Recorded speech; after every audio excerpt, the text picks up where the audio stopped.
Fala pessoal, tudo bem com vocês? Começando mais um episódio, hoje com a referência da advocacia criminal da cidade de Arapiraca, meu amigo César. E aí Cezinha, tudo bom? Tudo jóia, meu irmão. Satisfação. Muito obrigado pelo convite, de verdade. É uma alegria receber um convite de um amigo, de um irmão na advocacia. Coisa boa. Primeira pergunta, a pergunta inicial do nosso podcast. O que te motivou a seguir na advocacia?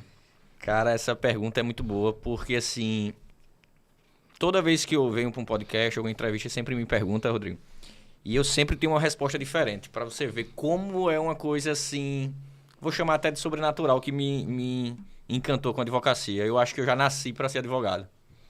Eu lembro bem, acho que criança ainda, acho que na 6ª ou 7ª série, eu já tinha essa paixão por defender, sabe? Na escola eu sempre ficava do lado de quem... Para defender. Nas brigas dos outros eu sempre ia defender. Então, assim, nem eu sei dizer um fato em si. Eu acho que, assim, a advocacia já nasci para advocacia. Alguém na família que é advogado? Não, Pai, não, mãe, não. tio, Não, tia? ninguém. Eu fui o primeiro. Na verdade, eu tenho um tio que é formado em Direito, mas não chegou a advogar. Mas eu praticamente fui o primeiro ali na família a se formar, a ter essa luta aqui na advocacia. Você é natural de Arapiraca? Sou de Arapiraca, apesar que minha vida quase toda foi em Lagoa da Canoa, que é uma cidade muito próxima lá, porque minha família é envolvida com política lá na região, e a gente sempre ficava lá e cá, né? Mas sou natural de Arapiraca. E como foi que você decidiu ir pro Direito, escolher a Faculdade de Direito? Então, eu tinha uma adolescência um pouco tumultuada, sabe? Eu era meio danado no colégio, eu participei de vários colégios, fui convidado a se retirar de outros grandes colégios. E teve um episódio que me marcou, né? Eu sou filho de ex-jogador de futebol, de ex-profissional de handebol, minha mãe é tudo voltado ao esporte. E eu tentei ser jogador de futebol ainda, mas a preguiça não deixou. E eu tinha mais um viés voltado para educação física, alguma coisa na área. Mas aí, acompanhando o meu avô, que era candidato a vereador lá nessa cidade de Lagoa da Canoa, eu via de perto a atuação de um advogado criminalista. Tinha um vereador lá que foi preso por supostamente estar comprando voto. E eu lembro que a cidade parou, né? Era o presidente da Câmara na época e tal. Então teve aquela repercussão, ao dia da eleição, uma loucura. E aí chega um rapaz de terno e gravata. Na época, pedido processo físico, né? Foi feita a caneta lá. E eu lembro que aquilo me tocou muito. Né? E aí eu pensei logo, até brinquei com meu avô. Disse, rapaz, o cara tem uma caneta daquela. E todo mundo só dizia, fulano vai chegar, vai resolver. Chegou e resolveu. Aí eu digo, rapaz, eu quero ser advogado. Aí foi aí a última lembrança, assim, né? Na verdade, a primeira lembrança que eu tenho de ter escolhido o direito, né? A advocacia. E aí, na época, na minha época era PSS ainda, se eu não me engano, não era nem Enem. E... passei em 2 faculdades de Direito, né, na UNEAL, lá, que é a pública estadual, e numa faculdade particular. E lembro que escolhi a faculdade particular porque estava em greve na época, então eu decidi ganhar tempo. Qual a faculdade? Foi na época o Cesama, que hoje não existe mais, né? Fechou e deu início ao UNIRB, que é uma faculdade da Bahia. Do delegado, né, Cícero Torres, não é isso? Isso, do Cícero Torres, da mãe dele, né, Dona Bezinha, Centro Universitário Arcanjo Micael. Eu fui na inauguração na faculdade, eu fui com meu tio, delegado de polícia, amigo do Cícero Torres. Sim. E na época, eu jovem, tá, eu fui com ele, com meu tio, na inauguração dessa faculdade. Pronto, essa faculdade mesmo, que infelizmente fechou, era uma das referências lá da região, mas fechou e teve um grupo lá da Bahia que comprou e agora é o NIRB. Coisa boa. E assim, qual foi o maior desafio, né, até hoje aí na sua carreira como advogado? Você tem quanto tempo já de advocacia? Eu tenho 9 anos, quase 10 já. 9 anos e meio, acho que 9 anos e 8 meses. Já tem um caminho bom aí, né? Eu até brinco, viu, Rodrigo? Que essa história de jovem advocacia já passou, viu? Eu ficava pensando, não, quando eu ficar mais velho, quando eu ficar mais velho, acaba os medos. Quando eu ficar mais velho, eu fico rico. Mas, rapaz, esse negócio tá colando mais não. Já tô batendo aí a casa dos 10 e esperando a hora. E aí, qual foi o maior desafio até hoje aí na advocacia? Cara, sempre é um desafio, né? A advocacia é incrível. É incrível a advocacia, porque todo dia é um desafio. Eu acho que desde o meu primeiro dia de advogado, que já comecei estreando com o pé direito, eu lembro que assim que eu fiz o juramento, no outro dia teve uma grande operação de roubo a banco lá na região. E o principal investigado me contratou, eu não sabia nem o que é que precisava. Eu levei o token para acompanhar as buscas de apreensão. Eu digo, rapaz, o que é que tem aqui? Eu peguei o certificado de aprovação, peguei o token, botei dentro do bolso, eu digo, sei lá se eu vou precisar. E lembro desse caso, foi um caso muito difícil. E o último agora que eu peguei, muito difícil também. Então, assim, Rodrigo, a advocacia por si só já é um desafio. Todo dia é um desafio, é uma classe que, infelizmente, ela não é bem vista por quase nenhum dos outros atores Até o próprio cliente. do processo. Eu tenho um amigo, o Chalub, um defensor público, que sempre diz, não, o cliente você é o ídolo do cliente até fechar o contrato. Depois que fecha, começa a cobrança. E depois que você resolve, o cliente fala, também eu paguei caro. Tem que resolver. Então você não é bom. Não, é e resolveu, mas demorou. Mas eles, porque eu fui preso, teve uma busca, teve isso, teve aquilo, né? Nunca. É sacerdócio mesmo. Porque... E meu sócio fala muito que defenda o cliente, se defenda dele. Porque amanhã o cliente pode reclamar de você. De alguma forma. Ou porque você não atendeu ele, ou porque você não deu o resultado ali mais rápido na cabeça do cliente. Então, assim, sempre é um desafio constante, como você falou, né? Além dos atores de justiça ali, você tem que ter uma relação boa, tem que saber também ter uma relação com o cliente, saber se relacionar com o cliente. E outra situação que eu queria falar, você é presidente da comissão da investigação defensiva, né, da nossa ordem. Isso. Como foi que surgiu esse tema na sua vida? Cara, eu sou um apaixonado pela advocacia e vivo um romance com essa investigação defensiva. Conheci a investigação defensiva, acho que lá em 2018, 2019, quando estava nascendo com esse nome, né? O Gabriel Bulhões é que fala muito, Bulhões, né? Gabriel Bulhões, eu fico brincando com ele que ele é o pai da advocacia, né? Ou da investigação defensiva, de que ele é o pai da investigação defensiva. Perfeito. E eu sou um filho bastardo dela aí, que estou lá somando com ele na Comissão Nacional também. Ele é atual vice-presidente da comissão. E, inclusive, poucas pessoas sabem, mas um dos grandes lutadores para que a investigação defensiva começasse a tomar forma é o nosso amigo Raimundo Palmeira. Ele era conselheiro federal pela OAB na época. E, salvo engano, ele foi o relator e foi a pessoa que pegou ali no pé do Conselho Federal para ser aprovado aquele provimento, né, que dá base hoje à investigação defensiva. E aí venho estudando, vou dar uma palestra agora dia 26 em Brasília. Eu tenho, para mim, como um dos maiores eventos de advocacia criminal, acho que a gente já se encontrou lá, inclusive, né, no Made in Juiz. Foi. É maravilhoso, fui receber esse convite para falar sobre investigação defensiva. E venho estudando, venho trabalhando praticamente todos os dias na investigação defensiva. O que é investigação defensiva?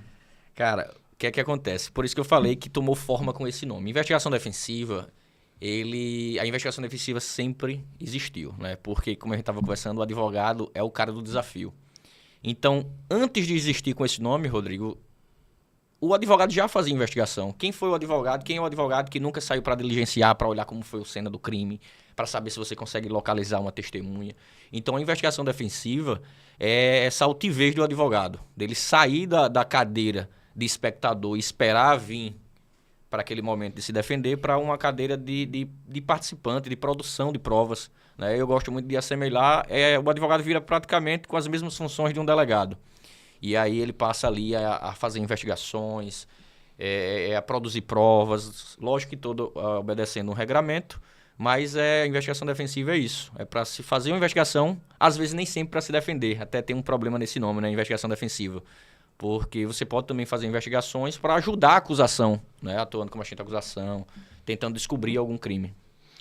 É fácil trabalhar na investigação defensiva? É fácil. Atuar nessa investigação defensiva? É fácil. Eu dei uma palestra recentemente e fui até criticado pelo um palestrante, dizendo que investigação defensiva era mais um arcabouço para os acusados ricos. E eu fui totalmente de encontro a essa afirmação dele, porque assim, a gente pensa que a investigação defensiva é difícil de atuar e é para quem tem poder aquisitivo, porque a gente vê muito aquela investigação defensiva de filme, de séries. Mas é como eu falei, investigação defensiva né? E aí, lógico, se você tiver um poder financeiro alto, você vai contratar peritos, investigadores e um arcabouço gigantesco. Mas a investigação defensiva é como eu estou te falando, a advocacia sempre fez. Sempre fez. O que a gente luta agora, principalmente na Comissão Nacional, é para que a gente formalize esses atos que o advogado sempre fez. Então, assim, é fácil, é só você começar a documentar quando você tem uma testemunha, uma indicação de um testemunho. Então, assim, é bem simples a produção da investigação defensiva. Inclusive, já faço o convite, no site da OAB tem uma cartilha, né, feita pela Comissão Estadual da Investigação Defensiva, não era o presidente, era o Lucas, e tem lá, além do passo a passo, tem um modelo de investigação defensiva para ser seguido. o que é que poderia melhorar na legislação, na lei, para o advogado ter mais, né, uma atuação próxima a um poder de um delegado, um poder de um promotor, né, ali você igualar a paridade de armas, vamos dizer assim. Isso. O que é que acontece? Hoje a gente tem um arcabouço muito pequeno, né, que é só o provimento 188 de 2018 lá do Conselho Federal. Na última sessão do Conselho Federal, ano passado, a gente conseguiu aprovar um requerimento para que fosse criada uma lei que desse embasamento a essa investigação defensiva. Inclusive, também foi aprovado para que a investigação defensiva se tornasse uma prerrogativa, né, no nosso Estatuto Federal. Em que pese o advogado não está restrito ao princípio da legalidade, né? Não somos funcionários públicos para obedecer, a gente pode fazer tudo aquilo que não esteja proibido em lei. Perfeito. Então, tecnicamente falando, não precisa de uma lei para que o advogado possa fazer investigação defensiva. Mas eu sou um dos lutadores para que isso seja positivado por 2 motivos. Primeiro, para conferir esses poderes que a gente precisa, algumas vezes. Poder de requisição, como a própria defensoria agora está. Poderes de intimação, poderes de vários poderes, né, para que some ao sistema judiciário.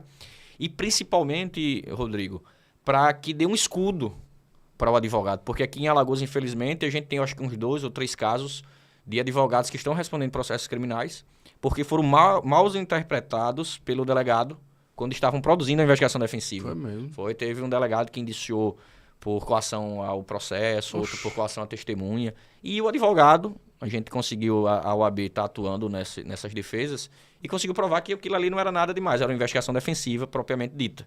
Então, a gente precisa dessa lei, tanto para dar os poderes, como também, principalmente, para proteger e para as autoridades perceberem o que é investigação defensiva. E outra situação também que eu vejo é a questão da unificação de dados. Né, o blockchain ali, você tentar unificar aqueles dados ali do sistema e o advogado ter acesso àqueles dados. Porque quem atua na advocacia criminal sabe que o Ministério Público, né, atua de forma diferente, mais acesso aos dados, tem mais um poder do que o próprio advogado. Para o advogado não ficar, né, vassalo da lei do judiciário ou até de uma decisão de um delegado, né, de polícia. E outra pergunta que eu queria falar com você, saber, na verdade, como é que está lá, né? Você está atuando agora, né, no Consegue. Isso. Como é que foi, como você, né, recebeu esse convite e como é que funciona o Consegue para todos que estão acompanhando o nosso Direito na Rede. Muita boa pergunta. Na verdade, as coisas acontecem na minha vida muito engraçado, sabe, Rodrigo? Como eu te falei que a advocacia me escolheu, não nasci para advocacia. Pode parecer até mentira, mas eu sempre sonhei em sentar numa cadeira do Consegue. Na época que eu sonhava nisso, é incrível as coisas que acontecem comigo. Na época que eu sonhava com isso, eu nem sabia o que um conselheiro de segurança fazia. Só imaginava, rapaz, eu quero ser conselheiro. Alguma coisa me atrai. É engraçado as coisas que acontecem comigo, até com amizade, sabe, Rodrigo? Às vezes eu não conheço a pessoa, mas eu sinto alguma coisa, rapaz, eu vou ser amigo daquela pessoa, não sei porquê. Isso acontece muito. E aí agora, recentemente, recebi o convite do governo, né? Represento o governo do estado de Alagoas lá no Conselho de Segurança. E estou muito feliz pelo convite, mais feliz ainda por ter realizado um sonho e mais feliz ainda porque quando eu comecei a atuar, eu me senti de, rapaz, era isso mesmo que eu imaginava. E é uma maravilha lá. É um órgão muito importante para a segurança pública do estado. É um órgão que tem funções determinantes, né, para o controle e a segurança pública do estado. E o que o advogado criminalista, né, você que atua na área criminal, pode contribuir ali naquele Conselho de Segurança? Então, é importante. Nós temos vários advogados, né, porque o Conselho de Segurança tem uma cadeira representando cada órgão, né, tem um da OAB, um da Assembleia Legislativa, o do governo. Tem várias cadeiras lá que representam as instituições e temos sorte de ter vários advogados, né, mesmo nas cadeiras que não são privativas de advocacia. E o advogado, principalmente o criminalista, eu acho que num órgão desse, ele tem muito a contribuir, porque de verdade eu acredito que o advogado criminalista é o que vive mesmo. Eu ia dizer a criminalidade, né? Mas aí ia ser horrível. Mas assim, o que vive o fato, sabe, Rodrigo? Perfeito. Que conhece o cheiro, sente ali a rua. Então eu acho que a gente consegue somar muito, né? Como o próprio nome já diz, num conselho de segurança, né? Pra gente aconselhar e trazer um pouco da nossa experiência do dia a dia da advocacia. Perfeito. E o advogado conhece a realidade da polícia, do sistema prisional, do sistema de justiça como um todo. Então atua realmente em diversas, né, formas, diversos momentos ali de um processo ou um procedimento. E realmente o advogado ele tem essas habilidades para contribuir com o conselho, né, de segurança, como você agora está fazendo parte desse conselho. E eu queria saber, na sua visão, você já tem quase 10 anos, né, advogando na advocacia, na resistência. Agora o cabelo tudo preto, bicho. Ah, tô ficando careca. É possível levantar aqui, meu amigo. Cabelinho preto, meu totó é tudo branco aqui. Mas o cabelo branco vale muito. E nesse tempo, né, 9 anos, já tem uma experiência boa. Eu queria saber de você, quais habilidades você considera essenciais, né, para ser um bom advogado, saber atuar no tribunal do júri, saber atuar desde o inquérito policial, realmente conseguir atuar de uma forma eficiente na advocacia criminal, que é a advocacia, como eu sempre falo, a advocacia da resistência. A advocacia da resistência, você falou tudo. A gente brincou do cabelo branco, Rodrigo, mas eu acho que um bom advogado, um dos principais pontos é a experiência. Infelizmente, lá no começo da advocacia, eu sempre brincava com meus sócios. Rapaz, fulano de tal não contratou a gente, contratou fulano, a gente era tão melhor. E ficava sem entender. É o tal do tempo, né? Exatamente. O tempo. Não, aí o meu sócio brincava comigo e dizia, não, o cabelo branco pesa muito, cabelo branco pesa muito. E assim, não tem como você adquirir o cabelo branco a não ser vivendo a advocacia. Então, assim, eu acho que um dos principais pontos, experiência. E eu acho que um bom advogado, principalmente o criminalista, ele tem que ter ser bom em percepção. Porque eu acho que o advogado, todo mundo sabe lei, todo mundo sabe doutrina, mas a percepção do advogado ela tem que ser muito aguçada, principalmente no tribunal do júri. Você faz tribunal do júri muito bem, e eu sei que já aconteceu contigo também. Eu já tive casos que passei 2, 3 anos advogando num processo e é resolvido, a tese que a gente consegue implementar e dar certo é uma tese que você pensou ali na hora do júri. Uma coisa que aconteceu, o promotor falou aquilo, chegou uma testemunha. Muda tudo. Então, assim, o processo é muito vivo. Você não tem roteiro, O processo criminal é muito vivo e cada processo é um processo. Perfeito. Então, eu acho que a percepção do advogado é um dos principais pontos para ser um bom advogado. Você conseguir ter a percepção, fazer a leitura do que é melhor ali naquele processo. Perfeito. E assim, eu fiz um júri recentemente, lá na cidade de São Miguel dos Campos. Do outro lado, né, o promotor competente e o Raimundão, assistente da acusação. Eu fui convidado poucos dias para atuar. Eu, Bruno. Doutor Emanuel Machado, gente fina. Você conhece? Já fiz alguns júris com ele. Pronto, gente boa demais. E aí, quando eu analisei o processo tal, e vi, né, que tinha uma situação razoável, assim, para uma questão negativa de autoria e tal. Só que quando eu conversei com o réu, eu vi que realmente o caminho ali, eu senti, né, conversando com o cidadão. Ele lá em São Paulo, né, preso lá no presídio de São Paulo, e eu lá em São Miguel, conversei, fui de conferência lá, o juiz permitiu. Eu vi que a melhor defesa ali, o primeiro momento ia ser o silêncio dele. A fala, não gostei, a conversa e tal, olha. E eu chamei o Bruno, chamei o Emanuel, bicho, ó, primeira coisa aqui, ele não vai ser ouvido. Em silêncio. Vamos ficar em silêncio. E começamos a... Que é uma estratégia arriscada. Não, é né? arriscada. Muito boa. E aí é o seguinte, o Emanuel disse, rapaz, se esse cara for condenado, esse cara nem falou, esse cara vai me matar. Disse, bicho, vá por mim. O melhor caminho é esse. E comecei a ir pro processo, debater, testemunha A, B, C, de uma zoada da porra, não sei o que, debates. Eu disse, sentindo ali o processo, realmente a gente vai mudar isso aqui. E conseguimos a absolvição. Mas a primeira coisa na minha cabeça, a gente tinha feito um roteiro pra orientar ele. A primeira coisa foi, ele vai ficar em silêncio. Bicho, como você falou, é no momento, pô. É aquele momento ali, é conversa, você olhando ali no olho do cliente, sabendo ali a realidade daquele processo e vendo que ele podia, né, entrar em contradição.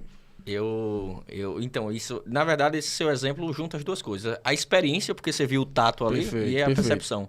O Emanuel, a gente falando um pouco de júri, eu fiz um júri com ele agora recente, que eu tive uma percepção também na hora muito arriscada. Olha que coisa, viu? Peço até desculpa a ele se magoei um pouco. O que é que acontece? Olha que história, Rodrigo. O Emanuel vinha advogando nesse processo desde o início, E também fez uma parceria comigo para poder eu atuar no júri, lá em Arapiraca. E aí, a gente foi para o júri. Tínhamos combinado, porque o Emanuel é muito técnico, uma voz maravilhosa para júri. E a gente sempre tem um bate-bola muito bom. Perfeito. E aí, eu lá no júri, e até comentando com a minha esposa, começou assim, rapaz, não tô conseguindo me conectar, não tô conseguindo me conectar, que eu tenho muito isso, sabe? O autismo, às vezes, atrapalha nesses pontos. Aí, qual foi a estratégia que eu tive a percepção? Eu percebi, Rodrigo, que o promotor, certo? Tava muito apaixonado para acabar com o réu. E o Emanuel, como um bom advogado criminalista, tava muito apaixonado para salvar o réu de todo jeito. Então eu tive uma estratégia muito arriscada de que no final do júri, e eu falando um pouco para os jurados de percepção, dizendo como era engraçado e que eu tava numa posição privilegiada. Porque o promotor que acompanhava o processo desde o início estava apaixonado e cego pela acusação, e aí eu arrisquei. E dizendo que o Emanuel estava apaixonado pela defesa. E que não era nem 8, nem 80. E aí comecei a dar uma percepção de uma pessoa que estava isento na história. Que não estava apaixonado, porque conhecia o processo poucos dias antes. E aí dei uma conversa muito boa, fui inspirado, Deus me usou para ser feita a vontade dele. E conseguimos a absolvição. Conseguimos a absolvição. Era a história de um rapaz que tinha matado um amante da esposa dele. Foi pego no ato, né? O amante com a esposa dele. Ele chegou e deu um único tiro, né? O Emanuel alegava que teria sido na briga pela arma, né? Uma legítima defesa. E a acusação dizia que tinha sido premeditado, um escarcéu de coisa. E aí eu falei isso, nem 8, nem 80. Foi a emoção do momento que aí no final das contas a gente conseguiu vencer. Mas pra você ver o que é percepção. E qual foi a tese que foi acolhida? Foi o quesito genérico de absolvição. De absolvição. Certo. Que aí Clemência. A gente usou muito de Qual foi a cidade? Lá em Arapiraca. A gente usou muito que uma tragédia não se resolve com outra, e aí toda aquela questão emocional. E foi maravilhoso. Mas assim, você vê que é uma estratégia arriscada, né? Júri é fantástico. Pra mim, o júri é momento, pô. Você não pode fazer um roteiro, eu vou falar isso. Pra mim... Você pode ter uma linha ali. Agora, no momento do júri, você vai sentir. Quando o promotor, né, começar a falar... Se você fizer um roteiro e deixar muito mecânico... Pô, não, jamais. Não, o júri é maravilhoso. Até quem não é da Agora, área... há um desgaste da porra, não? Quando o cara chega em casa, adrenalina pesada, cara, eu fiz um júri agora 2, 3 dias ainda na adrenalina, pô. Oxe, fiz um júri agora em Santana, doente eu tava. Menino, aí foi que eu saí cansado.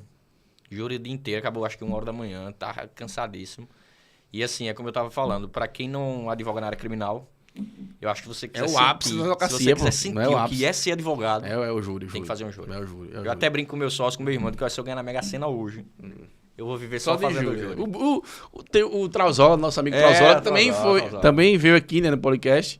O Trauzola gosta muito, faz muito júri, Faz muito júri, Ele é especialista em júri, né? Ele até mandou aqui um zap, né, falando que vai ter novamente as palestras em relação a comissão, né, do Tribunal do Júri. Ele faz até um evento maravilhoso. Eu participei no passado, eu acho que eu fui na FAO. Participei na FAO, né? Eu falei da influência da mídia nas decisões do Tribunal do Júri. Né? As decisões, assim... Você sabe falar sobre isso, que ele tá levando aí vários processos midiáticos, não é fácil, não. Não é isso, assim... Influencia muito. Principalmente, aí quando eu mandei para ele hoje, vou falar do Tribunal do Júri, né, na era digital, e aí falar dos jurados conectados, né, dos julgamentos que são transmitidos. Isso. Né, principalmente em casos de repercussão. Virando espetáculo, né? Aí fala do espetáculo ou julgamento, né, qual a diferença. Então, assim, o júri ali, você realmente tem que ter essa visão. E tem um processo, né, de repercussão, que, na verdade, sou eu e o Dr. Raimundo, que esse julgamento ia ter, foi adiado, e a gente começou a mostrar, já nas redes sociais, o outro lado da história. Porque começaram a bater muito na acusação. Eu era um cara chato quanto a isso, sabe, Rodrigo? Graças a Deus, tinha sorte de advogar também muitos processos que envolvem mídia, né, uma repercussão, e sempre fui um cara chato da entrevista. Sou um cara... Parece até brincadeira, né? Que até o pessoal brinca que o meu Instagram parece um blog. Eu já tenho 15 mil seguidores. Mas assim, eu sou um cara era, né? Eu era um cara chato Eu pra dar também, não entrevista, gostava mas não. eu percebi, Rodrigo. Muda a realidade. Não, eu percebi que agora, às vezes, na maioria dos casos, inclusive, é mais importante você se defender Perfeito, na mídia do que no processo. perfeito. Agora, pra você ver. E outra coisa, os jurados estão conectados. Tá, não, demais. São seguidores, demais. E os né? próprios São juízes seguidores. e promotores. Estão ali na rede social, comentam Cara, ali. eu já tive situação do direito tá lá, vivo, Perfeito. e um juiz olhar pra mim e dizer, doutor, mas você viu o que saiu tá na na mídia? matéria. Você imagina aqui, doutor, se eu soltar esse rapaz, amanhã tá aqui 200 repórteres. Menino, imagina isso daí. Então, assim, por exemplo, eu quero um cara avesso a isso. Essa semana eu tive que contratar uma gestora de crise lá para o escritório para poder trabalhar a mídia num processo que a gente tá agora, recentemente, uma repercussão terrível, num crime que está sendo apurado e, assim, o que tá na mídia não tem nada do que tem no processo. Isso que é o incrível. Então a gente despachou com o promotor, com o juiz, e explicando, né? Tentando mostrar, mas assim, a gente tá trabalhando, gastando mais energia, tendo que explicar na mídia do que no processo. Porque o processo não tem nada do que tá aparentando ter na mídia. Então, assim, a mídia tá avassaladora, meu amigo. Teve um processo que eu atuei no interior faz muito tempo, comecei na advocacia. Em várias matérias, né? O promotor, né, juntou ali no processo. Sim. A sorte que eu fui analisar antes do julgamento. E aí eu não tinha essa malícia de também, né, da entrevista, juntar Sim. no processo as entrevistas da defesa. Fazer uma narrativa. Só que eu tive a percepção de analisar os comentários. E dos, por exemplo, 10 comentários, 9 era elogiando o cidadão. E aí eu me apeguei nos comentários. Então o MP juntou ali aquela matéria, tal, mais os comentários, comecei a falar. Hoje o promotor endoidou, foi uma confusão, mas a gente conseguiu, graças a Deus, a absolvição do cliente com base ali, porque o promotor se apegou muito nas matérias que ele juntou. Então, assim, tem que ter muito cuidado quando você trabalha tribunal do júri, principalmente caso midiático. E assim já vai um recado para a advocacia, nós temos que ter cuidado quando vai dar entrevista, porque a gente é refém do que a gente fala. E a gente fala ali, Rodrigo, em nome de uma pessoa. Perfeito. Né? Em nome de uma família que também está sofrendo, que não deve ser fácil passar por um processo criminal. Né? Eu nunca passei, não tive familiares que passou, mas vivo muito perto. E assim, o advogado tem que ter cuidado. Né? A gente tem que ter a ciência de que a gente não pode ser maior do que o processo. O advogado não pode achar que tem a oportunidade de ficar famoso por conta de um processo. E às vezes eu já vi, infelizmente, colegas advogados fazendo júri de costa para os jurados, porque a plateia tá grande, de costa para o magistrado. Leva filmmaker, leva. Fui fazer um júri no Sertão.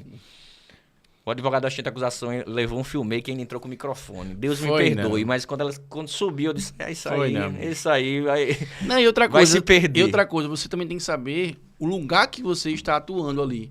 Né? Porque qual é a cidade? Exatamente. Porque quem são os jurados? Rodrigo, pra mudar a linguagem. O júri é tão fantástico que às vezes você vence, vou falar vence para simplificar, você vence um júri pelo cara que você é. Porque o jurado quer que você, advogado, vença. E quer que aquele assistente de acusação promotor perca. Então, você tem que ter esse cuidado com isso. E ter a simplicidade, olhar ali realmente os jurados, para tentar uma conexão ali com os jurados. Rodrigo, eu tenho um amigo, essa brincadeira de dar entrevista, a gente tem um amigo em comum, não vou falar o nome dele não, mas ele vai saber quem é. Que a gente advoga em vários processos, né? Ou junto, às vezes em lados opostos. E eu fico brincando com ele, eu digo, Roy, no júri, eu vou pegar suas entrevistas, porque nesse processo ele tá como assistente de acusação, né? Aí eu fico brincando com ele, tu tem cuidado nas tuas entrevistas. No júri, eu vou pegar tuas entrevistas quando advoga pra defesa. É um jeito. E vou juntar só o advogado da assistente de acusação, pensa assim, ó. Aí ele fica bravo comigo. Mas um abraço, ele sabe quem é. Não vou falar porque os processos ainda estão em trâmite. Mas deixa uma dica pra jovem advocacia, né? Uma dica de ouro, que não pode faltar naquela atuação no tribunal do júri. Deixa aí uma dica para todos que estão acompanhando o nosso Direito na Rede. Boa pergunta. É difícil dizer uma dica só, mas assim, vá com o coração aberto. O advogado no tribunal do júri, ele tem que sentir o processo. O tribunal do júri, ele não tem lado vencedor. Na verdade, ali é um tribunal das lágrimas, né? Se a gente pudesse escolher, ninguém passava pelo tribunal do júri porque a gente não queria estar ali.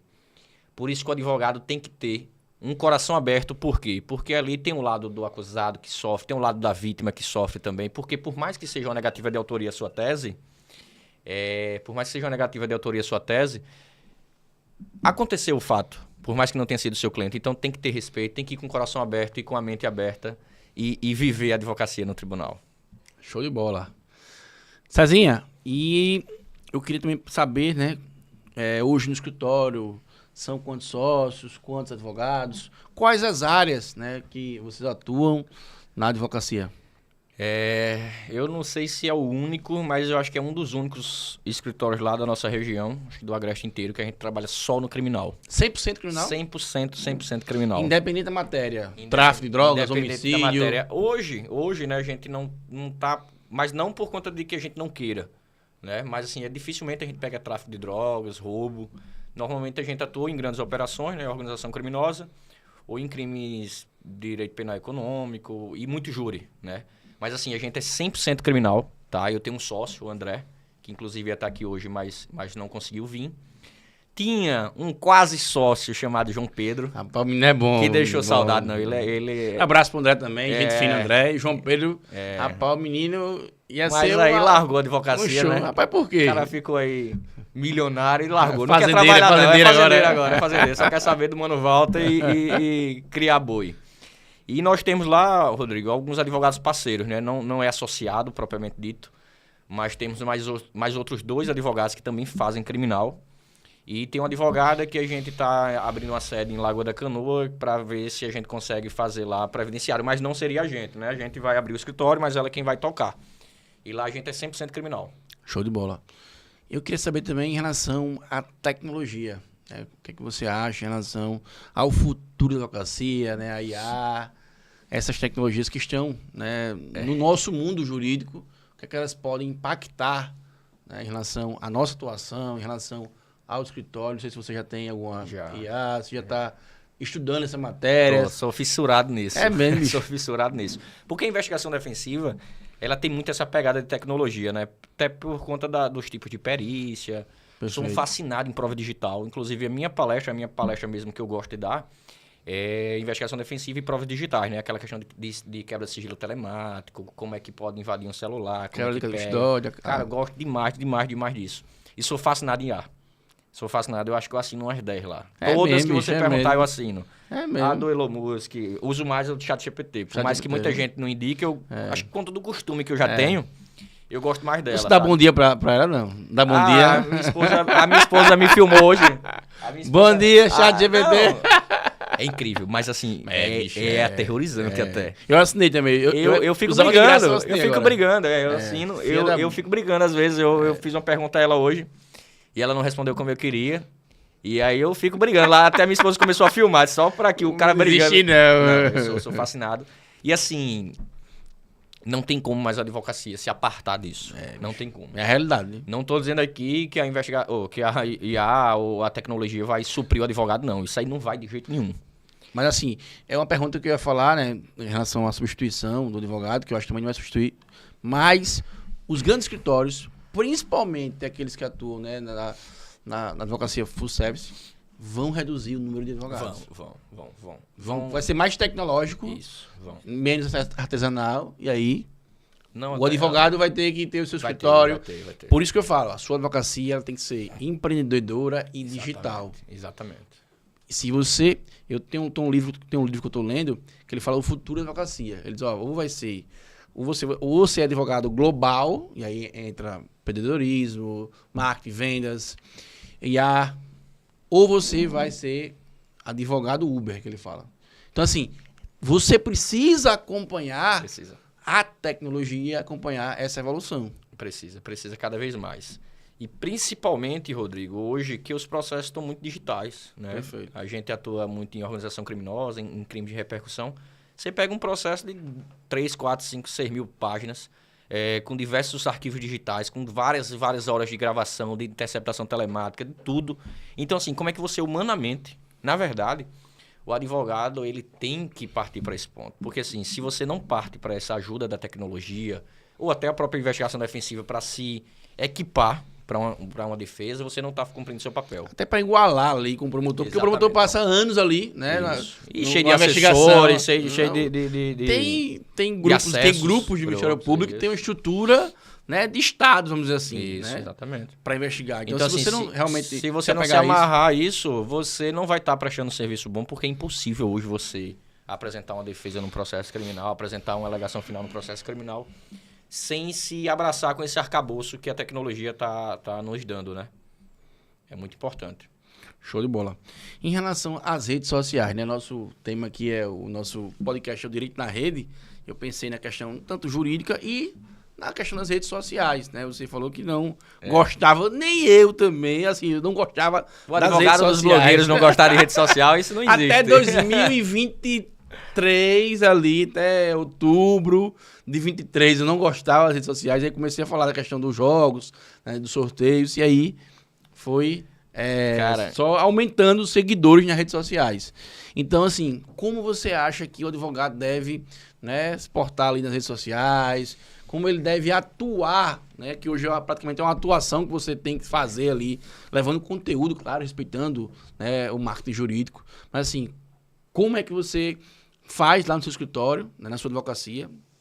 E deixe também um recado para os advogados que não gostam de redes sociais. Eu vivo um dilema terrível, tá? Antes até de responder, eu acompanho você, acho que há muitos anos, né? Muitos anos, não sei nem precisar quando foi que a gente se conheceu. E quero parabenizar, porque assim, o trabalho que você fez na sua rede social, Rodrigo, hoje, cara, não tem como pensar em defesa de digital influencer, em defesa de jogos online, de toda essa parte aí que você cada vez se torna mais especialista, que pensar em você. De verdade mesmo, sou bem sincero. Inclusive, obrigado, todos os processos que a gente atua em conjunto, eu sempre dou uma ligadinha, seu Rodrigo aqui. E assim, esse eu tô lhe parabenizando, porque assim, é um exemplo de como se portar. Você é um cara que eu acho que é o que a advocacia precisa fazer. Você tem que se mostrar especialista, né? Ou em tribunal do júri, ou em advocacia de investigação defensiva, ou advocacia de digital influência, mas também sem perder aquela a essência, né? a essência do advogado. Não pode tiktokear demais. Boa. Eu não sei nem se essa palavra existe. Mas eu acho que não pode muito, sabe? A advocacia, o que me encanta na advocacia é aquele sacerdócio, aquela imponência, mas assim, tem que conseguir fazer lá no fiel da balança com a rede social, porque tá... A gente fala da IA e a rede social do mesmo tamanho, porque é importante, né? Não basta ser, tem que parecer ser também. Sem chutar o balde, vamos dizer assim, né? Em relação à essência da profissão. Isso, não pode aquele negócio de, arraste pra cima pra ficar... Milionário, advocacia milionária, Aprenda a ficar rico sem eu ter ficado rico, alguma coisa assim. Não dá, não. Não tem como você querer ensinar o que você não passou. Então, assim, tem muito hoje na questão da rede social, é o cara ali que vive... Como ficar rico sem ter ficado rico. E o pior é que você não vê essa galera no fórum, não vê audiência. Não vê em canto nenhum, mas o cara tá ali o tempo todo na rede social. Rodrigo, eu não sei se eu sou chato, mas eu não sei que público esse pessoal consegue se comunicar. Porque, assim, chega um momento que vira gozação. Todo meu cliente é inocente, cara, todo meu cliente eu vou soltar. Nenhum advogado chega em fórum todo dia com aquela capa do Batman. Tem dia que a gente se arruma porque tem uma audiência importante, um cliente importante. Mas, assim, a gourmetização daquelas filmagens não existe. Perfumaria, eu chamo da perfumaria. Essa perfumaria, meu amigo. Não existe. E o cliente sabe, principalmente no nosso estado, que aqui todo mundo conhece todo mundo. Estado pequeno. Entendeu? Perfeito. Então, assim, só que ao mesmo tempo é muito importante. Primeiro, para você se posicionar, como eu uso muito lá no escritório, porque se tem uma coisa que me deixa feliz, é os comentários quando dizem que eu inspiro as pessoas. Né? Estudante de direito manda mensagem, rapaz, eu me inspiro em você, advogado. Então, assim, eu tento mostrar um pouco da minha atividade, principalmente para isso. Principalmente para poder dar essa inspiração para os jovens advogados, entendeu? Para todo mundo que se inspira, porque assim, principalmente no interior, né? É difícil a luta lá. Manda um abraço pro jovem advogado do interior, cara, lá da sua região ali, de Arapiraca, Palmeira. Manda um abraço para ele. E assim, deixa uma mensagem pro jovem advogado, né? E também para aquele que está estudando ali, né? Cursando ali o curso de Direito, que quer ser um dia um Cezinha, quer ser um André, não quer ser um Pedro. Não queira não. Eu quero ser o Rodrigo, que é melhor. Mas assim, o recado que eu quero dar ao advogado, ao jovem advogado, e principalmente o jovem advogado do interior, é simples. Eu só quero dizer que é possível, tá? Eu não sou uma história de vender livros, mas assim, eu sei que é possível. Eu comecei a advogar, Rodrigo, de moto, uma moto emprestada da minha mãe. Lembro como hoje, o primeiro carro financiado. E assim, eu ainda vou chegar muito longe, eu acredito, sou determinante nisso. Mas já realizei muitos sonhos meus, da minha família, da minha esposa, de todo mundo, inclusive agora do meu filho. Espero realizar vários e vários e vários. Estou apaixonado pela paternidade. E o recado que eu quero dar para o jovem advogado é que não se iluda, não caia em fantasias e o caminho tem que ser caminhado. E é possível, pode ter certeza que é possível vocês chegarem onde vocês quiserem, seja qualquer interior que vocês estejam, porque assim, o caminho tem que ser caminhado. Show de bola. E o que te motiva a continuar na advocacia criminal, que é difícil, bicho? Cara, é difícil. Todo dia eu fico pensando, meu Deus do céu, por que eu escolhi isso, né? Meu Deus do céu. Você não tem hora pra chegar, não tem hora pra sair de casa. Se eu tivesse gasto a energia que eu gastei pra me tornar o advogado que eu sou Era hoje... jogador profissional. Eu tava milionário, velho. Não, recentemente eu tava no hotel lá com um jogador da seleção brasileira, eu ficando, meu Deus, era pra me ter ido pra outra carreira, meu amigo. Que vida de cinema. Mas assim, o que me motiva Rodrigo, é porque é o seguinte, de verdade, como eu falei no início, eu acho que a minha advocacia criminal, ela é um dom de Deus. Eu fui escolhido para ser advogado. Na época da faculdade, passei com 10 na segunda fase, 68 pontos na primeira fase. Então, os professores, tudo louco. Faça concurso, você é um cara que pega rápido e tal. E eu não, eu já sabia que eu tinha chegado onde eu queria ficar. Então, o que me motiva todos os dias é o que eu peço sempre a Deus. Para que seja feita a vontade dele e que eu seja instrumento. Eu acredito de verdade que o meu exercício profissional é um sacerdócio. Principalmente com essa questão, que tem uma questão muito viva em mim, que assim, o Conselho de Segurança sempre foi uma coisa que tinha na minha cabeça desde o primeiro dia. Parece que foi montado. Tem embates lá no Conselho? Tem alguns embates, né? Eu participei só de 2 sessões presenciais, né? Que fui nomeado recente. Mas, assim, tem uns embates bons lá. Cada um defendendo seu ponto de vista, na questão de... Porque a sessão lá do Conseg... eu vou fazer uma analogia com a do Tribunal de Justiça. É igualzinha, né? Tem um relator, o processo é designado, tem um presidente, né? Nosso Maurício Breda, lá o presidente do Conseg, e cada processo é designado para um relator. E aí o relator expõe o seu voto e os conselheiros acompanham o relator, divergem, e aí sustenta a divergência. Então, assim, tem uns embates bons, muito bons tecnicamente. É uma reunião presencial, isso, pública também. A cada 15 dias é presencial, só em alguns casos que tem... um sigilo, mas assim, o embate é muito bom em prol da segurança pública do Estado. Coisa boa. E no escritório, como é assim, o dia a dia? Quem é que faz essa parte da gestão, da venda? Eita, boa pergunta. Como é você ter um escritório, né, que atua na área criminal, mas precisa ali ter o marketing, precisa ter gestão de pessoas, gestão de processos, né, gestão do próprio escritório. Como é essas situações do dia a dia do escritório? Como um bom criminalista raiz, nós somos um pouco bagunçados quanto a isso, né? Meu sócio fala muito isso, meu amigo. Criminalista dá trabalho, criminalista é o cara que... O gestor é o meu sócio. O gestor. Pronto, e aí lá no escritório a gente tem 2 criminalistas raiz, aí você imagina a dor de cabeça. Mas a gente vem se organizando porque é crucial e eu bato muito isso nas reuniões lá do escritório. São quantos advogados hoje no escritório? Estagiários, advogados? Hoje... Que trabalham... 5 ou 6 ficam em torno ali, né? Inclusive, a gente abriu agora uma seletiva para estagiário. A gente vai selecionar 2 estagiários. Coisa boa. E estamos pensando em contratar um profissional, ou contador ou de administração, para poder cuidar dessa parte aí. De gestão. Porque, assim, como um bom criminalista, como eu falei, a gente cresceu, graças a Deus, muito rápido. Então, pecou um pouco nessa questão da gestão, mas é fundamental. Tem um cara que fala muito bem, né, de gestão, é o Hugo Almeida, né? O cara novo. Meu primo ainda. Seu primo é? É quase vizinho do escritório. Gente boa. Ele fez um evento, acho que foi no passado. Até fui lá. Fui lá, H-Connect. Gente muito boa. Bom. Um abraço pro Hugo. Trazer o Hugo aqui, né? O Hugo Almeida, um cara que tem uma referência, fantástica. Né? Muito desenrolado, muito bom. Marketing, e tem essa veia, né? Questão de marketing, de vendas, de gestão. E aí a gente tá tentando evoluir cada vez mais, porque, como eu tava falando, o advogado, principalmente o criminal, que não dá para abarcar muitos processos de uma vez, né? De uma advocacia em massa. Então, se a gente não pegar uma veia empresarial dentro do escritório, você vai ficar fadado a viver aquele advogado ali, aquele advogado raiz, que pega um processo. Não tem como você crescer tanto, né? Chega um limite da capacidade física humana, inclusive. Então, é esse ponto que a gente está hoje priorizando até no escritório, essa organização administrativa, contábil, toda essa situação aí. Como foi que você escolheu, né, o curso lá do Madjuiz? Como é que foi que você saiu de Arapiraca, né, e foi lá para o Madjuiz? Hoje é um parceiro lá, né? Gosto dos demais caras lá do André, do dos caras. Eu já tô lá naquele projeto, acho que há 5 a 6 anos, antes inclusive de ser esse nome. Porque André é o cara que sou fã, manda um abraço aqui pro André Colares, um grande amigo. E... cara novo, né? Cara novo, assim, cabeça, enrolado, né? cabeça 1000 anos na frente da idade. O cara que... É empreendedor, né? Empreendedor nato. A gente tava até conversando, eu fui pra uma imersão agora recentemente e tive uma aula com ele, né? A gente ficou um pouco fora. Perdi até a aula da imersão, mas tive uma aula muito melhor com ele, porque ele é um cara de uma mente gigante, sabe? Ele é um cara de um coração maior ainda. Gosto de verdade dele, sou um dos primeiros membros da comunidade dele. Eu acho que hoje passa mais de 2.000 membros. Eu não sei a quantidade, mas assim, tá a nível do Brasil gigantesco, né? Ele tá... Uma vez eu tava jantando com ele em Brasília, pra você ver o nível que ele tá, que eu fiquei muito feliz. Um detalhe, eu acho que ele não sei nem se ele lembra.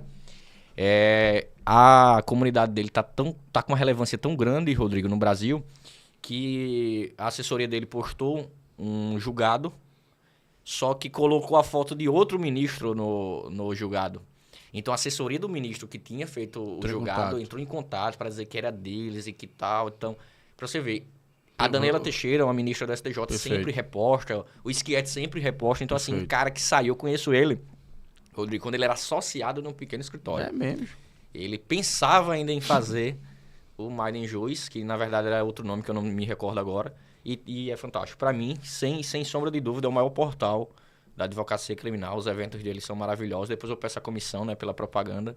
Mas, de coração, é maravilhoso lá. E hoje eu tô me sentindo mais uma vez realizado, porque fui convidado a ser um dos palestrantes agora na imersão dia 26 de abril, lá em Brasília, no campo de golfe. Vou falar sobre investigação defensiva, contar umas historinhas lá pro pessoal. Show de bola.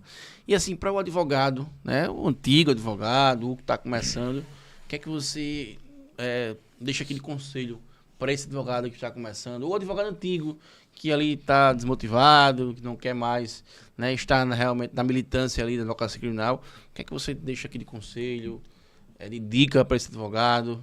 É difícil aconselhar, principalmente um advogado mais experiente.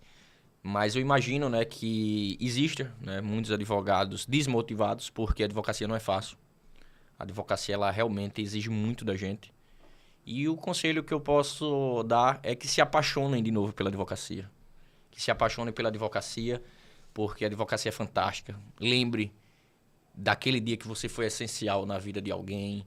Lembre quantas famílias foram dormir mais tranquilas porque você foi essencial na luta daquela pessoa. Lembre quantas pessoas foram dormir tranquilas porque tinha um advogado lutando por ela. Então, assim, reviva todos esses momentos e se apaixone.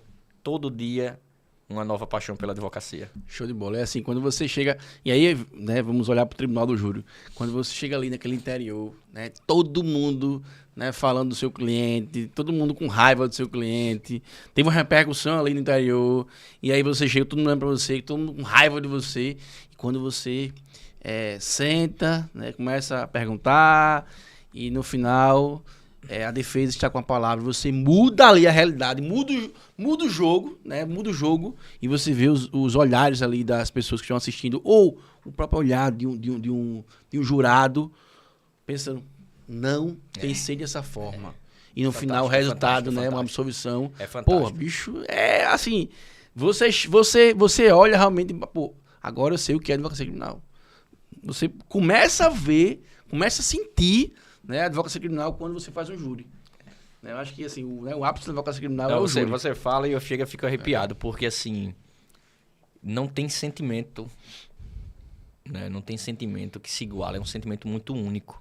Né? Quantas vezes eu não já cheguei em júris em que para entrar no fórum era o maior medo do mundo, da família lá com cartaz, com camisa, querendo matar a gente. E já tive a satisfação de um familiar da vítima pedir para tirar uma foto comigo no final do júri. Ah, pensou, bicho?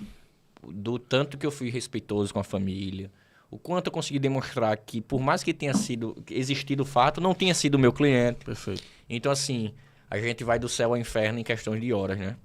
E, principalmente, Rodrigo, ver na cara do nosso cliente o alívio. O alívio. Porque, assim, uma sentença de absolvição, um 4-3 no júri, não é qualquer um que aguenta, não. E você sabia que você É emoção. Volta ali. Não, Vixe, meu Deus do céu. 4-3 é injusto, viu? O coração ali bate Se forte. eu pudesse mudar uma coisa no tribunal do júri, era o 4-3, a contagem. Porque, assim, 4-3 é injusto pra condenar e pra absolver. Perfeito. Eu já tive casos, Rodrigo, do jurado, numa jurada chegar no interior lá, uma jurada chegar pra mim, foi condenado por 4-3. Na verdade, foi condenado por 4-3 e a jurada disse a mim que errou o voto. Que ela entendeu o contrário. Então, assim, o cara não era nem pra ser condenado. 4-3 é injusto. Devia ser pelo menos... Você falou de errar voto, uma vez eu fiz um júri no interior, vou nem falar o lugar, e o juiz foi tão brabo ali, explicando sim ou não, que erraram as 2 vezes, pô. Erraram as 2 vezes por causa da brabeza, da valentia, a forma de falar com o jurado. Eu não lembro onde foi que eu peguei. Não lembro onde foi que eu peguei a primeira vez, mas uma coisa que eu tô achando fantástica pra explicar, porque a aquisitação é difícil para os jurados entender, principalmente no interior. Perfeito. Uma coisa que eu tô achando fantástica, eu não lembro qual foi a primeira vez, mas sempre quando o juiz já não faz, eu peço pra fazer. Levantar umas plaquinhas. Massa. Quando o juiz faz a pergunta da aquisitação, fica o advogado com fica com sim ou perfeito. não, e o promotor com sim ou não. Perfeito. Só quem votar sim, aí o advogado com fica advogado, com sim. Perfeito. Quem votar sim concorda Perfeito. com o advogado. Eu acho que simplifica, porque assim, a gente quer que seja uma decisão acertada, né? A gente não quer que seja decidido por um erro. Por mais que às vezes o erro vai beneficiar o seu cliente, mas a gente tem que tentar se aproximar ao máximo da excelência. Então, assim, é uma besteira que às vezes resolve uma aquisitação para tentar ser justo, uma coisa assim, uma coisa que em relação ao júri, quando você for fazer o júri, você lembre que um bom dia, que você vá ali dar um bom dia, né? Você tratar a pessoa bem ali, pode mudar a realidade do seu julgamento, principalmente no interior, né? Que tem esse acolhimento, tem o respeito. A gente pode achar que não, mas o tal do estado do júri realmente existe, porque assim, você tem que entrar já no primeiro minuto do fórum ali, o júri já começa ali. Porque é o jeito que você entra conversando com os jurados que estão ali aguardando o julgamento, com os servidores. Perfeito. Então, assim, todo mundo é observado. É como eu falei quase agora. Às vezes, um júri é decidido, por mais que isso doa, né? Por mais que isso doa, porque, assim, existe vídeos, é uma tese jurídica, existe várias coisas por trás. Mas, às vezes, Rodrigo, o júri é decidido pela antipatia de um juiz ou de um promotor ou de um advogado. Porque, às vezes, o jurado vota, eu vou votar para esse filho da mãe Gostei dele. Eu gostei dele. Vou votar isso aí, se merece a vitória. Eu já tive júris que eu percebi que o jurado simpatizou muito comigo. Então, é aquela história, o que a gente falava, ele ia aceitando. Então, não tem jurado assim, né? O júri é fantástico. Tá a cabeça aqui. E aí, vendendo um pouco do jabá, a investigação defensiva, Rodrigo, entra como uma luva aí no que a gente tá falando. Hoje a gente tem um software que a gente usa sempre quando vai fazer júri, de que a gente consegue fazer, lógico, com os dados abertos, né? Porque hoje as redes sociais expõem quase todo mundo. Perfeito. A gente consegue pegar aqueles 25 nomes dos jurados e fazer um estudo social nas redes sociais dele, que aí a gente normalmente já chega lá no júri sabendo se o cara torce pro Flamengo, se o cara torce pro Botafogo, se o cara é evangélico, se o cara é ateu. E isso diz muito. Isso diz muito porque a seleção dos jurados é muito importante. É muito importante para saber quem você está falando, né? Para quem você está falando. Que a comunicação, né? Você tem ali empatia, você tem a conexão, né? Eu vou até contar um episódio muito engraçado desse que eu acabei de falar, mas, por exemplo, esse negócio já salvou a gente no júri, lá em Batalha. A gente conseguiu 2 dispensas motivadas, Rodrigo, porque esse software identificou que 2 juradas, elas estavam postando dias antes do jurado, né, do julgamento, postando, né, justiça por fulano, justiça por fulano. Então, quando elas foram sorteadas, a gente tinha o print, né, da tela e a gente conseguiu a dispensa motivada. Então, por que isso é importante? A chance de eu convencer, né, que o cara não deveria ser condenado para 2 jurados que já tinham uma percepção, já tinham uma opinião formada, já tinham uma convicção, é impossível. E os jurados, a gente precisa de pessoas que sejam tese neutras para que realmente, né, não tenha paixão nem pela absolvição, nem pela acusação, que realmente vem ali tentar ser neutro para que seja convencido. Perfeito. E aí, para finalizar essa parte aqui, eu fui dar uma palestra no Sertão, Rodrigo, com o Raimundo Palmeira. E aí era eu e ele os palestrantes, né? Eu primeiro e ele depois. Passei 2 horas falando sobre investigação defensiva, da ajuda da tecnologia no Tribunal do Júri, aquela coisa maravilhosa, botando uns exemplos no slide, coisa mais linda do mundo. Raimundo Palmeira começou a... Aí ele chegou atrasado, né? Como o bom Raimundo chegou atrasado. Minha palestra já estava acabando, ele não pegou essa parte. E aí ele gosta muito de mim, né? Eu considero demais ele. Gente fina demais. E aí, Rodrigo, nos primeiros 5 minutos da palestra dele, ele já pegou aquele jeito e fez: olha, esses menininhos de internet aí, que vendem tecnologia, que vendem não sei o quê, esqueça tudo, o que vale é olho no olho. Aí todo mundo começou a rir. Aí eu fui pedir a palavra: Raimundo, eu acabei de falar meia hora sobre isso. Ele disse: não, mas você não é da internet, não. Aí começou a tirar brincadeira. Foi muito engraçado. Só que, como eu disse a ele depois, a gente conversando, eu digo que ele disse que essa questão dos jurados, ele gostava muito do tato. Importante. Né? Pelo jeito da pessoa sentar e tal, ele tinha essa identificação. Eu falei: ô Raimundo, o bom Perfilando o cara. Só que eu disse a ele: Raimundo, o bom é quando se une. Nem o perfeito, tato é perfeito, nem a tecnologia é perfeita. O bom é a união dos dois, porque vai somar. E aí ele começou a brincar, até chamou na palestra. E até pra você direcionar, né? Você quando chega ali já com informação, e eu falo sempre, banco de dados é o que mais vale hoje é o banco de dados, né? Informação é a coisa mais cara do mundo, né? Então, assim, quando você tem informação ali, você pode direcionar ali, né, a sua fala, sem dúvida, a sua forma de falar, abordagem. Não sei se você já viu lá no YouTube, tem um júri simulado do ex-ministro, né, Tomás Bastos. Tomás Bastos foi uma referência na advocacia. Da história. E se você vê, bicho, ele falando, um júri simulado, bicho, uma coisa linda, o cara falando, a forma bem Você concorda até sem querer, né? Os critérios para julgamento, ele fala da verossimilhança, credibilidade. O júri é fantástico. Pô, o cara falando, pô, ele começa a falar, olha, o cidadão tem um passado, isso, aquilo. Então, assim, a forma de você falar, né, o direcionamento ali da sua fala vai decidir o resultado ali. Tudo importa. Inclusive, a minha avó sempre me diz, né? O melhor português é o entendido. Então, você tem que ter essa percepção. Perfeito. Não adianta você falar muito popular, nem muito sofisticado, né? O melhor português é o entendido. Não pode ir pro interior falar o juridiquês, né? Não vai. Querer falar bonito ali. Cria logo uma antipatia, mas isso aí quer ser demais. Aí afastamento, o cara não vai, né, reconhecer ali a sua tese e vai condenar. Sem dúvida. Perfeito. Estamos chegando ao final. Quero agradecer, Cezinha. Agradecer a você pela presença. Mandar um abraço a todos de Arapiraca, toda a advocacia, né, de Arapiraca. E desejar muito sucesso na advocacia criminal, na advocacia da resistência, nas suas palestras. E queria que você deixasse aqui a mensagem final para todos os advogados, não só, né, que atuam na área criminal, mas também os nossos advogados do interior e também da nossa capital. Ô, meu irmão, eu que agradeço o convite. Você é um irmão, né, da advocacia, a gente já atua em vários processos juntos. Graças a Deus, eu acho que nenhum lados opostos, mas sempre juntos ali, dividindo bancadas, até às vezes dividindo praticamente o mesmo processo, como foi o caso do Gêmeos, né, ali naquela luta boa. É uma satisfação enorme, de verdade, estar aqui. E fico feliz por ter tido esse papo, né, um papo de advocacia, um papo que, se eu pudesse, passava 10 horas conversando, que eu amo advocacia. E o recado que eu deixo para todos os advogados é que sigam firmes, né? Sigam firmes, e que a profissão de vocês é um sacerdócio. Independente da área que vocês atuam, mudem vidas. Porque a advocacia é isso, é muito mais do que um glamour, é muito mais do que a rede social, é muito mais do que tudo, né? É uma das profissões mais importantes, né, do nosso mundo, e uma das principais porque é aquela que vive ali o fronte da história, né? Então, sigam firmes. E contem com o OAB, contem com todos nós, contem com os amigos advogados, que a gente consegue fazer grandes amizades, e vamos em frente. Valeu, pessoal. Forte abraço. Frase do Tiago Brunet: quem não ouve não prospera. E até o próximo episódio. Um abraço.